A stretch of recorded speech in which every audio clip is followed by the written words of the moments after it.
السلام علیکم، میں ہوں رضوان اشرف۔ پاکستان اور افغانستان کی جو اس وقت لڑائی ہے بارڈر کے اوپر، وہ ابھی بھی جاری و ساری ہے۔ اس حوالے سے وہاں پر باقاعدہ طور پر جھڑپیں ہو رہی ہیں، ایک دوسرے کے خلاف فائرنگ ہو رہی ہے، فورسز کو ٹارگٹ کیا جا رہا ہے، نشانہ بنایا جا رہا ہے۔ یہ معاملہ کیا ہے؟ اس بارے میں قطر کے اندر جو مذاکرات ہوئے اس میں کیا ڈسکشن ہوئی، فیلڈ مارشل کا اس کے اوپر رسپانس کیا، ریاست کا اسٹیبلشمنٹ کا اس کے اوپر رسپانس کیا، اور عمران خان نے کافی عرصہ پہلے اس کا حل دیا تھا، سلوشن دیا تھا۔ کیا ہمیں عمران خان کے سلوشن کی طرف جانا پڑے گا یا پھر نئی چیز کو کرنی پڑے گی؟ اس کے بارے میں بڑی اہم ترین معلومات میرے پاس موجود ہیں، وہ آپ کے ساتھ میں شیئر کرتا ہوں۔ نمبر 2، ڈونلڈ ٹرمپ کی جانب سے شہباز شریف کی موت کے متعلق ایک عجیب و غریب خبر دی گئی، اسٹیٹمنٹ دی گئی۔ وہ کیا اسٹیٹمنٹ ہے، کیا خبر ہے؟ اور ٹرمپ جو کہ اسرائیل کے متعلق، فلسطین کے متعلق فیصلہ چاہتے ہیں کہ ان کے بارے میں فیصلہ کیا جائے، وہاں پر فوج بھیجنے کے متعلق، غزہ کے اندر، فلسطین کے اندر، اور اسرائیل کو تسلیم کرنے کے متعلق، اس میں کتنا وزن ہے، کتنی حقیقت ہے؟ مودی کا اسرائیل کا دورہ، اس کو کس طرح سے لیا جائے؟ بہت اہم ترین معلومات میرے پاس موجود ہے انٹرنیشنل لیولز۔ سب سے پہلے یہ جو اسرائیل والا معاملہ ہے، اس کے اوپر بات کرتے ہیں۔ ٹرمپ کی جانب سے جو شہباز شریف کے متعلق خبر دی گئی، اور اس کے بعد افغانستان کے معاملے کے اوپر آتے ہیں۔ ابھی مودی کی جانب سے اسرائیل کا دورہ کیا گیا، اور اسرائیل اور انڈیا، بھارت، یہ ایک پیج پر ہے، بلکہ اس میں آپ 3 ممالک کو شامل کر لیں۔ انڈیا، اسرائیل اور امریکہ، یہ تینوں ایک پیج پر ہے، یہ الگ نہیں ہے۔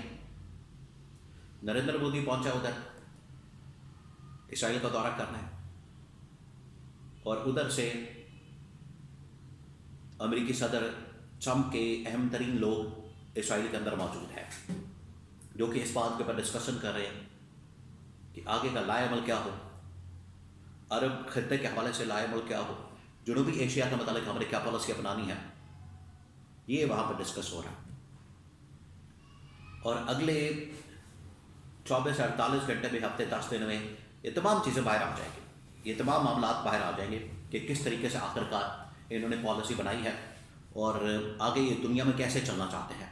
ایک نیا ورلڈ آرڈر نریندر مودی، اسرائیلی وزیر اعظم نیتن یاہو اور امریکی صدر ڈونلڈ ٹرمپ یہ مل کر بنانا چاہتے ہیں، جس میں یہ پاکستان کا مقابلہ کرنا، سعودی عرب کا، چائنا کا، روس کا مقابلہ کرنا، یہ تمام چیزیں شامل ہیں۔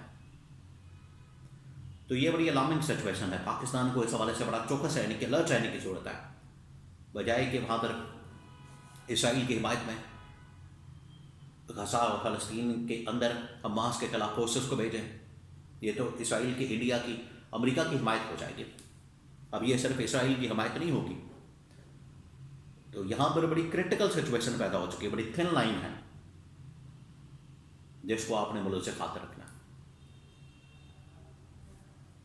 ٹرمپ کی جانب سے شہباز شریف کے متعلق ایک اسٹیٹمنٹ سامنے آئی ہے، ان کی موت کے متعلق، کہ یہ جو پاکستان انڈیا کے درمیان جنگ ہوئی، یہ تو میں نے ان کو بچایا، ورنہ شہباز شریف تو مر چکا ہوتا، شہباز شریف تو وفات پا چکا ہوتا اس پورے مسئلے میں آ کے۔ تو انہوں نے لگتا ہے کہ محاورتاً بات کی ہے، اس حوالے سے کچھ جملہ کہا ہے جو کہ پبلک میں، میڈیا میں رپورٹ ہوا ہے، اور اس کے اوپر بات ہو رہی ہے۔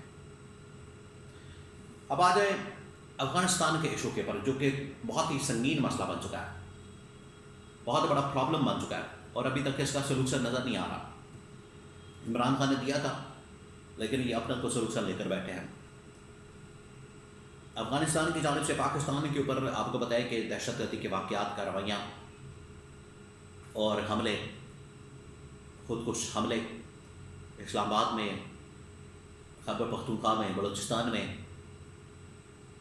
اس کے بعد پھر پاکستان نے ان علاقوں کے اوپر جہاں پر طالبان موجود ہیں، پاکستانی طالبان، ان کے اوپر حملہ کیا، ان کے ٹھکانوں کے اوپر، وہاں پر ان کو ٹارگٹ کیا۔ اس کے اوپر افغانستان میں بڑی شدید لہر پیدا ہوئی غم و غصے کی جب پاکستان نے ان کے اوپر حملہ کیا. تو افغانستان کی جانب سے اب حملے کے طور پر بارڈر کے اوپر فائرنگ ہوتی ہے، فورسز کے اوپر حملہ کیا جاتا ہے. اور اب افغانستان کی جانب سے یہ بھی کلیم کیا جا رہا ہے مختلف کمانڈرز کی جانب سے کہ ہم نے پاکستان میں بدلہ لینے کے لیے خودکش بمباروں کو بھیج دیا. تو یہ بڑی خطرناک اور خوفناک صورتحال ہے. اگر اس طرف ہم چاہتے ہیں تو دوبارہ سے پاکستان ایک بار پھر سے اسی 2010 میں 1 سے 10 کے درمیان، پھر 10 سے 20 کے درمیان، یہ جو 20-25 سال کا عرصہ، اس میں آپ نے دیکھا کس طرح سے پاکستان میں حملے ہو رہے تھے. ایک دن نہیں گزرتا تھا جب حملہ نہ ہو، اور کوئی شہر نہیں چھوڑا، کوئی علاقہ نہیں چھوڑا، کوئی مارکیٹ بازار نہیں چھوڑا، کوئی ادارہ نہیں چھوڑا، لوگ نہیں چھوڑے. تو اس معاملے کو بات چیت کے ذریعے افغانستان کو انگیج کر کے، افغانستان کے ساتھ بیٹھ کے، چائنا کو ساتھ ملا کے، ایران کو ساتھ ملا کے، قطر کے اندر ملاقاتیں ہوئی ہیں شہباز شریف کی. ابھی یہ جو ملاقات ہوئی ہے، لیکن شہباز شریف کے پاس اس کا حل نہیں ہے. شہباز شریف اس معاملے کو سارٹ آؤٹ نہیں کر سکتا. شہباز شریف کے اندر اتنی سمجھ بوجھ نہیں ہے. عمران خان نے اس کا حل دیا تھا. عمران خان نے کہا تھا کہ اس کا حل یہ ہے، اس کا سلوشن یہ ہے کہ آپ افغانستان کے ساتھ بات کریں، افغانستان کے ساتھ آپ اس حوالے سے میل جول کریں، ان کے ساتھ ڈائلاگ کریں، آپ ان کے ساتھ بات چیت کریں. جتنی دیر تک افغانستان آن بورڈ نہیں ہوگا اتنی دیر تک یہ مسئلہ حل نہیں ہو سکتا. تو افغانستان کو آن بورڈ لینا، افغانستان کی گورنمنٹ کو بجائے اس کے کہ ان کو اس کا ذمہ دار قرار دیا جائے. ٹھیک ہے، وہ اپنی جگہ مسائل موجود ہے، اس میں کوئی انکار نہیں کیا جا سکتا. افغانستان کے جانب سے افغانستان جو انڈیا کی گود میں بیٹھ کے سب کچھ کر رہا ہے وہ اپنی جگہ پر موجود ہے. لیکن پھر بھی افغانستان کو اس سلسلے میں باور کروانا، انہیں انڈیا سے کیمپ سے نکالنا، انڈیا کے کیمپ سے، اور پاکستان کے ساتھ نیگوشیٹ کرنا، بات چیت کرنا، ڈائلاگ کرنا، یہ وقت کی ضرورت ہے. اگر آپ اس کو حل نہیں کیا جاتا تو آنے والے دنوں میں یہ صورتحال بڑی خطرناک ہو سکتی ہے، بہت خطرناک ہو سکتی ہے. لہٰذا یہ بڑا ضروری ہے کہ اس معاملے کو بات چیت کے ذریعے، مذاکرات کے ذریعے، ڈائلاگ کے ذریعے، ٹیبل ٹاک کے ذریعے حل کیا جائے، نہ کہ لڑائی جھگڑا کر کے اور ایک دوسرے کے اوپر گولہ باری کر کے، حملہ کر کے. اس سے مسئلہ حل نہیں ہوگا، بلکہ اس سے دشمن طاقت جو ہے اس کا فائدہ ہوگا اور پاکستان افغانستان کا نقصان ہوگا.